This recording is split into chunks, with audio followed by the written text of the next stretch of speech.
Oh shit. Them C4s will do it to you.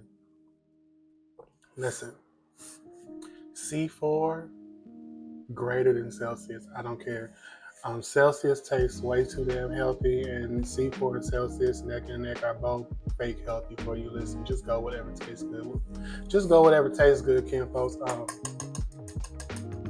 Iron Flask Cobalt Blue, the Unicolor top. The Unicolor top is the Cobalt Blue as well, 32 ounces.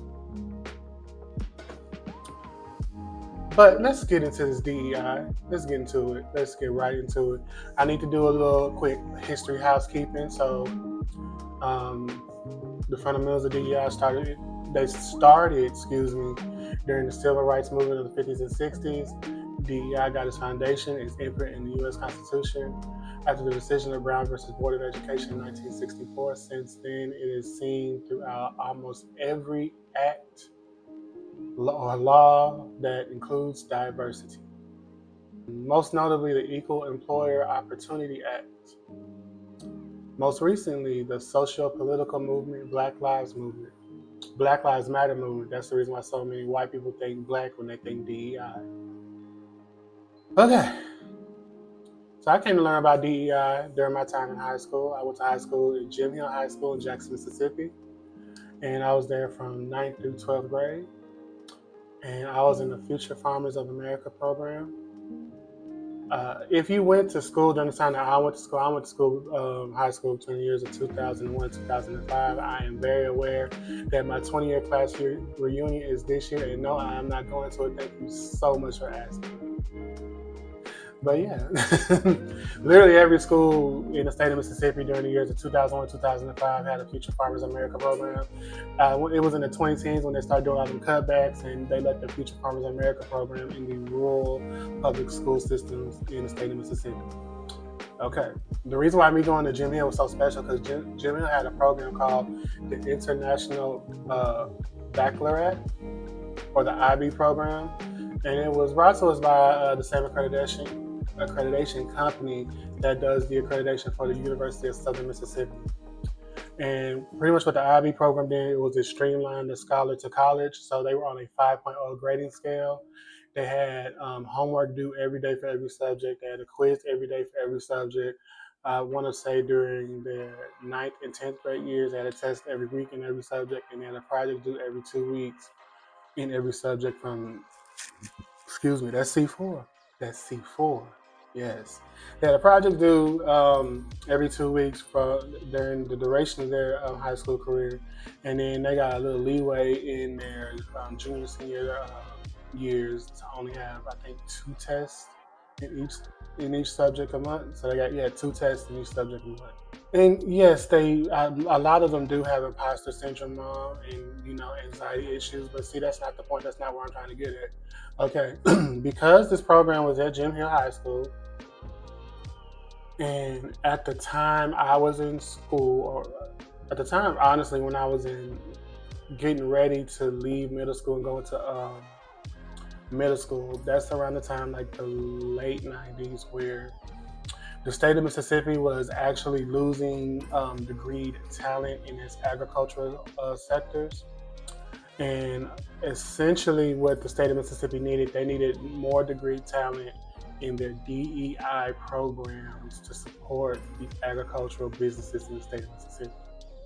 So since this program was streamlining scholars to universities, and literally everybody that graduated from the IB program, they got accepted to a university. None of them went to a JUCO.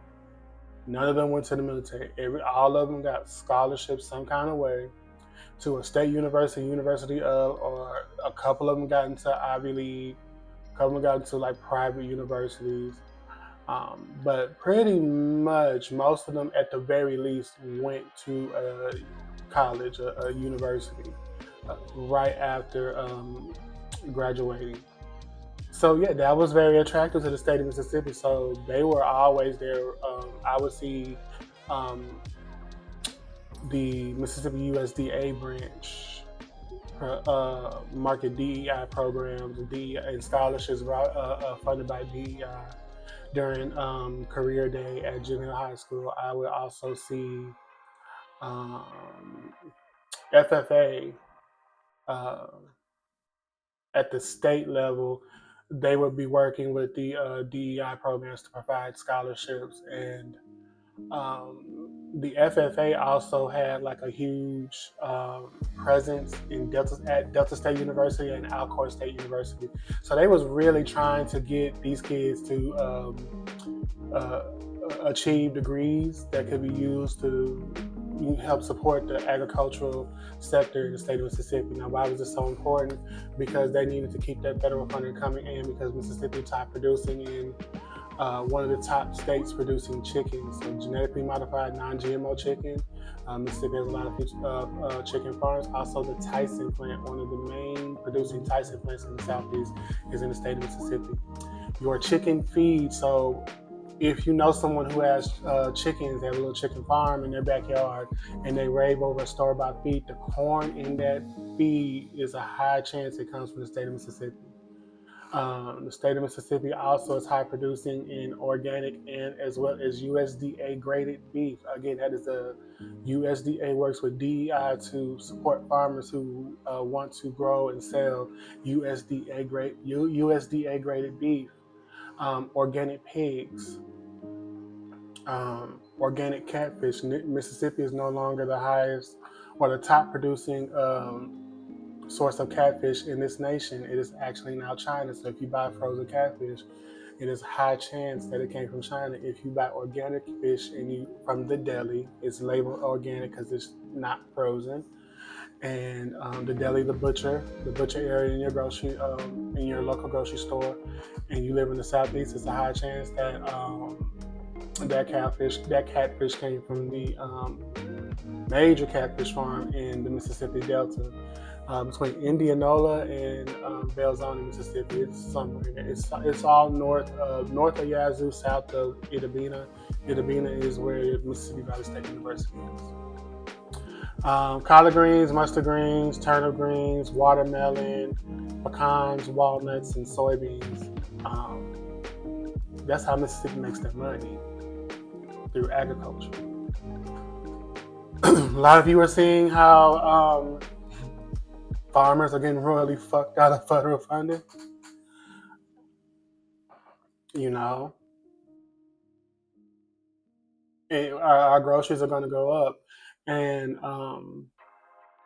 the history behind, also, I forgot to mention during my time in high school, behind DEI was because farming exclusively, just being a farmer, is not for literally almost every farmer a high income producing career anymore. A farmer that is producing a high income, that's a very niche farmer. That's a farmer that had that land in the family. That's a farmer that is able to pay the taxes on that land and literally able to make their own company system through the selling of whatever produce or livestock that they're raising on that farm. You see, those farmers are few far and in between, and most likely those farmers' products cost more because the federal government hasn't been peddling through that farm, dictating what the livestock should be, dictating the herbicides and pesticides that should go on their produce. But through what I was saying is that being a farmer elusively isn't almost always going to turn out to be a high income producing career. Nowadays, it's a very thankless labor. They don't get thought enough. No one says thank you enough to farmers. Very forgotten about career trajectory, very forgotten about career path, and the black farmers at that time that owned significantly way less acreage, that produced significantly way less livestock and produce, and the only reason why they were producing way less was because they didn't have the same career trajectories or career opportunities as the white farmers. So again, yes, DEI was introduced to help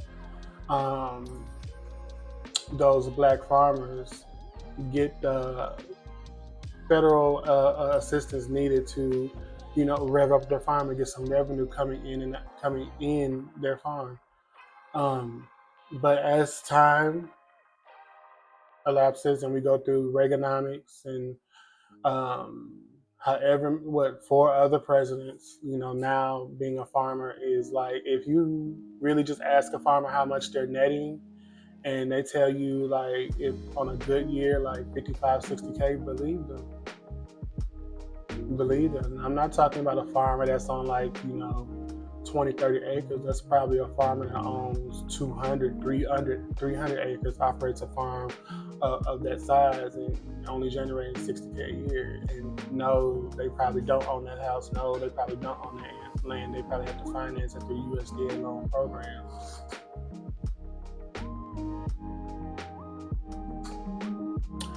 Our groceries are going to go up. Look at how much groceries cost now. Take pictures of it. And when groceries go up, may God be with everyone. I don't want anyone to go hungry. I just pray for everybody, make sure everybody get nourishment in their system during these times. But when groceries come back down, like around 2028, they're gonna come back down to these prices. That's what I'm betting. But yeah, I just, Kim, folks, look, I had to get on here and I had to let y'all know how I initially learned about DEI and you know um, being supported by farmers. From my skin folks. Uh, there's websites. I will link websites to black-owned farms, and if you just want to support farmers in general, because there's not that many of us that do farming. A lot of us do homesteading, but there's not many of us that do farming. Most of the people that own farms and do homesteading are white people. Um, that make a legit modernized business out of it. It's not word of mouth. Most black homesteaders and farmers, it's literally word of mouth. They don't have like an online presence really. Um, but yeah, just support farmers, get your produce from farms, and just try to stay up and just be aware of what's coming. I don't want this to be of shock to anyone. That's the reason why I wanted to do this video. But all right, y'all, I'm gonna get on out of here. It's your country kid folks tired. It's plenty sense.